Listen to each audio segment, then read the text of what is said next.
നടുവിൽ പഞ്ചായത്തിൽ ആഫ്രിക്കൻ പന്നിപ്പനി സ്ഥിരീകരിച്ചു. ഒരു ഫാമിലെ മുഴുവൻ പന്നികളെയും ഉന്മൂലനം ചെയ്യാൻ ഉത്തരവ്. നടുവിൽ ഗ്രാമപഞ്ചായത്തിലെ മണ്ഡലം PC ബാബുവിന്റെ ഉടമസ്ഥതയിലുള്ള പന്നി ഫാമിൽ ആഫ്രിക്കൻ പന്നിപ്പനി സ്ഥിരീകരിച്ചു. ഈ ഫാമിലെ മുഴുവൻ പന്നികളെയും അടിയന്തരമായി ഉന്മൂലനം ചെയ്ത് മാനദണ്ഡങ്ങൾ പ്രകാരം സംസ്കരിക്കാൻ ജില്ലാ ദുരന്ത നിവാരണ അതോറിറ്റി ചെയർമാനായ ജില്ലാ കളക്ടർ അരുൺ കെ വിജയൻ ഉത്തരവിട്ടു.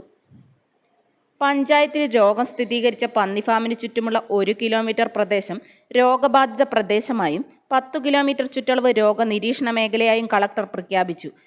ഈ പ്രദേശങ്ങളിൽ പന്നിമാംസം വിതരണം ചെയ്യുന്നതും വിതരണം ചെയ്യുന്ന കടകളുടെ പ്രവർത്തനവും പന്നികളെ ജില്ലയിലെ മറ്റ് പ്രദേശങ്ങളിൽ കൊണ്ടുപോകുന്നതും മറ്റ് പ്രദേശങ്ങളിൽ നിന്ന് നിരീക്ഷണ മേഖലയിലേക്ക് കൊണ്ടുവരുന്നതും 3 മാസത്തേക്ക് ജില്ലാ കളക്ടർ നിരോധിച്ചു. പന്നികളെ ഉന്മൂലനം ചെയ്ത് ജഡങ്ങൾ മാനദണ്ഡങ്ങൾ പ്രകാരം സംസ്കരിച്ച് റിപ്പോർട്ട് ചെയ്യാൻ ജില്ലാ മൃഗസംരക്ഷണ ഓഫീസറോട് നിർദ്ദേശിച്ചു. ഈ പ്രവൃത്തി വ്യാഴാഴ്ച ചെയ്യുമെന്ന് മൃഗസംരക്ഷണ വകുപ്പ് അറിയിച്ചു. നടുവിൽ ഗ്രാമപഞ്ചായത്തിലെ രോഗം സ്ഥിരീകരിച്ച പന്നി ഫാമിൽ നിന്നും മറ്റ് പന്നി ഫാമുകളിലേക്ക് കഴിഞ്ഞ 2 മാസങ്ങൾക്കുള്ളിൽ പന്നികളെ കൊണ്ടുപോയിട്ടുണ്ടോ എന്ന് പരിശോധിച്ച് അടിയന്തര റിപ്പോർട്ട് ജില്ലാ മൃഗസംരക്ഷണ ഓഫീസർ സമർപ്പിക്കും.